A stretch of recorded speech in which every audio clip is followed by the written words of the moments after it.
Hello everyone, সবাইকে স্বাগতম আজকের এডিটিউনের ক্রাফটিং ক্লাসে। 2024 সাল প্রায় তো শেষের দিকে, তাই না? নতুন বছরের অপেক্ষা হয়তো অনেকেই দিন গুনছ। তো চলো বানিয়ে নিই নতুন বছরের নতুন ক্যালেন্ডার। চলো তাহলে শুরু করি নতুন বছরের ক্যালেন্ডার বানানোর প্রস্তুতি। প্রথমে আমরা A4 সাইজের কালার পেপার ম্যানেজ করব।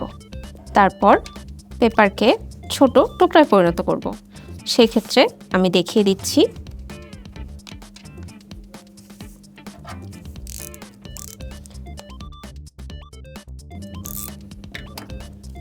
খুবই সাবধানতার সাথে আমরা পেপারগুলো কেটে ছোট করে নিলাম।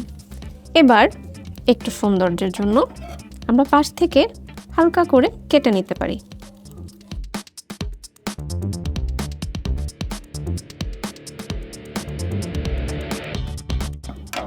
ব্যাস, তৈরি হয়ে গেল একটি সুন্দর কাটিং পেপার। এবার আমরা পেপারটিকে পাঞ্চ মেশিনের সাহায্যে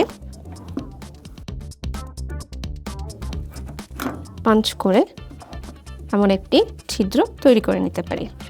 পরবর্তীতে এটি কেন কাজে আসবে সেটি দেখিয়ে দিব। আচ্ছা, এবার এই ক্ষেত্রে আমরা প্রথমে ক্যালেন্ডারটি বানানোর জন্য একটি বেজ সিলেক্ট করব। সাধারণত বাসাবাড়িতে আশেপাশেই এমন হার্ডবোর্ডের বক্স পাওয়া যায়, তো তোমরা হাতের কাছে পেলেই সেটি বড়দের সাহায্যে এভাবে কেটে নিবে।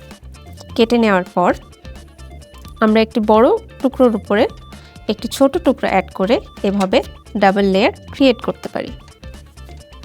সেক্ষেত্রে আমরা গ্লু ব্যবহার করতে পারি।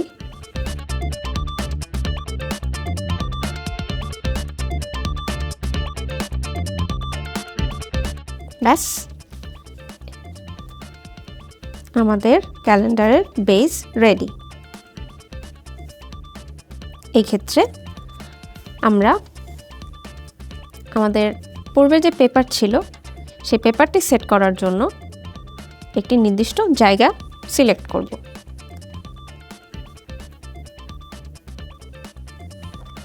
এবার আমরা সেলাইয়ের যে ভোমর সেটি ব্যবহার করতে পারি। বড়দের সাহায্য নিয়ে তোমরা সেই জায়গাটার দিকে একটি ছিদ্র তৈরি করবে।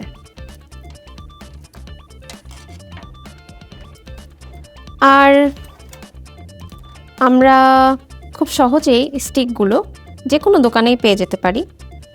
সেখান থেকে আমরা স্টিকগুলো ছোট টুকরোতে পরিণত করব।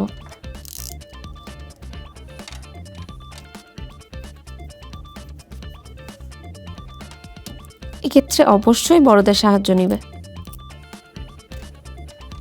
ব্যাস, এভাবে আমরা ক্যালেন্ডারের পেপার হ্যাং করার জন্য তৈরি করে নিলাম একটি বেজ।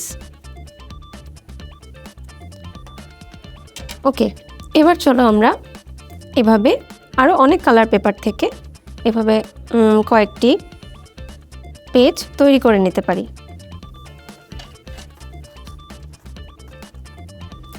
শুরুতেই আমরা ক্যালেন্ডারের 4টি পেপারে ভাগ করে প্রথমটিতে মাস, পরেরটিতে সপ্তাহের নাম, পরেরটিতে তারিখ লিখতে পারি পরের দুটিতে। প্রথমে আমরা লিখে নিব, আগে পেন্সিল দিয়ে লিখে নিব মাসের নাম। এই ধরা যাক মে মাস। তারপর আমরা মার্কারের সাহায্যে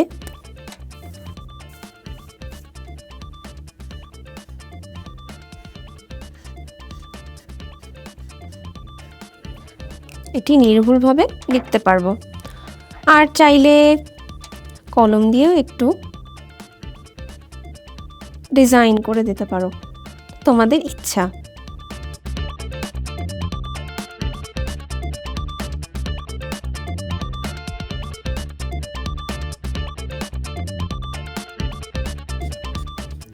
লিখে নিলাম। এবার আসা যাক সংখ্যায়।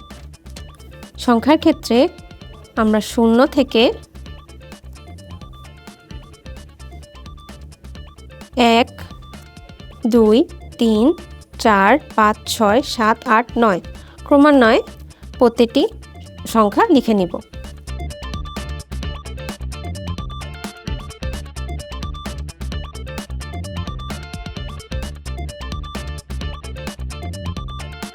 আমি আগে থেকেই এগুলো বানিয়ে রেখেছিলাম যাতে তোমাদেরকে দেখাতে সুবিধা হয়।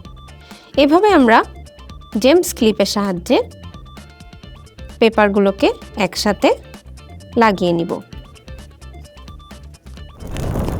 এবার আমরা আমাদের এই বেসটি রাখার জন্য দুটি স্ট্যান্ড বানাবো। আমি আগে থেকে দুটি স্ট্যান্ড বানিয়ে রেখেছিলাম, তোমাদের সুবিধার্থে আমি আবার একটি বানিয়ে দেখাবো। এমন একটি ছোট সাইজের কার্ডবোর্ড নিয়ে তাতে তোমরা পেন্সিল দিয়ে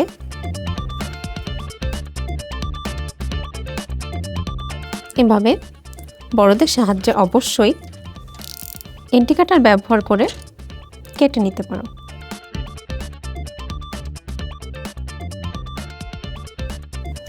এক্ষেত্রে অবশ্যই বড়দের সাহায্য নেবে। ব্যাস, কাটার পরে তৈরি হয়ে গেল আমাদের স্ট্যান্ড।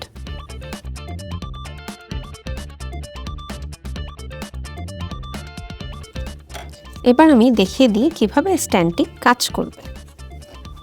কোনো প্রকার গ্লুর সাহায্য ছাড়াই আমরা শুধুমাত্র পেপার ইউজ করে এই স্ট্যান্ডটি তৈরি করতে পারবো।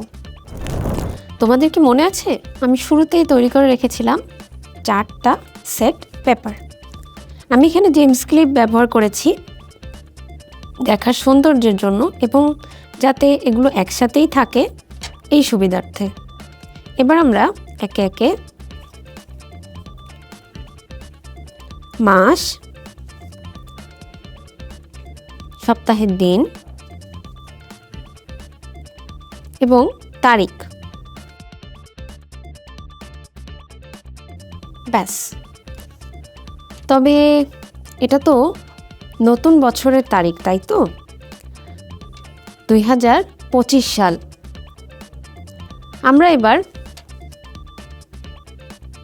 দুটি পেপারের সাহায্যে আগে থেকেই তৈরি করে রেখেছিলাম এভাবে সালের নাম লিখে। তোমরা চাইলে অন্যভাবেও লিখতে পারো, যেভাবে তোমাদের ভালো লাগে। এবার আমি এগুলোকে গ্লু দিয়ে অ্যাটাচ করে দিব।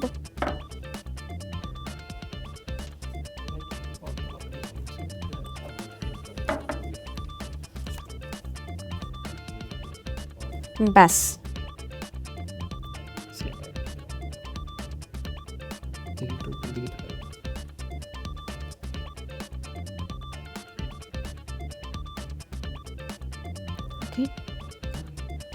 ওকে।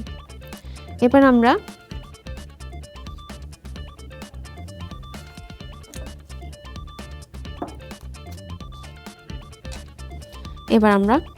গ্লু ব্যবহার করে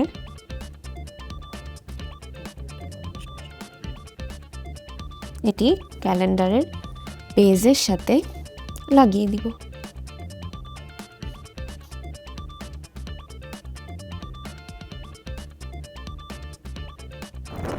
বাহ, তৈরি হয়ে গেল আমাদের নতুন বছরের ক্যালেন্ডার। তোমরা কি তারিখটা খেয়াল করে দেখেছো? এটি কিন্তু সামনের বছরের নতুন বছরের প্রথম দিনের প্রথম তারিখ এবং প্রথমবার জানুয়ারি মাসের বুধবার এবং 1 তারিখ। তো বন্ধুরা, তোমরা এভাবেই তৈরি করে ফেলতে পারবে নতুন বছরের জন্য ক্যালেন্ডার, যেটা তোমাদের সারা বছর কাজে দিবে।